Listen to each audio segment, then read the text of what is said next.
اور اب آپ کو بتائیں گے پاکستان اور چین نے مختلف شعبوں میں تعاون کے 13 معاہدوں اور مفاہمت کی یادداشتوں پر دستخط کر دیے۔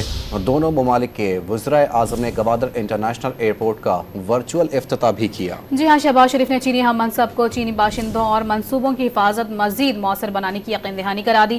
چینی وزیر اعظم لی چیانگ نے گوادر انٹرنیشنل ایئرپورٹ کی تکمیل کو اہم سنگ میل قرار دے دیا۔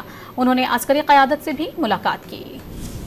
چینی وزیر اعظم کا دورہ پاکستان دونوں ملکوں کی دوستی مزید مضبوط کرنے کا ذریعہ بن گیا۔ وزیر اعظم لی چیانگ کے دورے کے دوران پاکستان اور چین میں مختلف شعبوں کی 13 مفاہمت کی یادداشتوں اور معاہدوں پر دستخط کیے گئے، جن میں سیکیورٹی، تعلیم، زراعت، مواصلات، صنعت و تجارت، انسانی وسائل کی ترقی، کرنسی کے تبادلے اور سائنس اور ٹیکنالوجی کے شعبے شامل ہیں۔ CPEC working group, smart class rooms, انسانی وسائل کی ترقی، آبی وسائل، غذائی تحفظ، مشترکہ لیبارٹریوں کا قیام، ٹیلی ویژن پروگرامز کی مشترکہ پروڈکشن بھی ان معاہدوں اور MOUs کا حصہ ہیں۔ وزیر اعظم شہباز شریف اور چینی ہم منصب کے درمیان PM ہاؤس اسلام آباد میں وفود کی سطح پر ملاقات ہوئی۔ تقریب کے دوران دونوں وزرائے اعظم نے گوادر انٹرنیشنل ایئرپورٹ کا ورچوئل افتتاح بھی کیا۔ چینی وزیر اعظم لی چیانگ نے گوادر انٹرنیشنل ایئرپورٹ کی تکمیل کو اہم سنگ میل قرار دیا۔ اس موقع پر چینی وزیر اعظم نے عزم ظاہر کیا کہ چین پاکستان کے ساتھ مل کر سی پیک کے اپ گریڈ ورژن کی تعمیر کے لیے تیار ہے، جس سے ریلوے،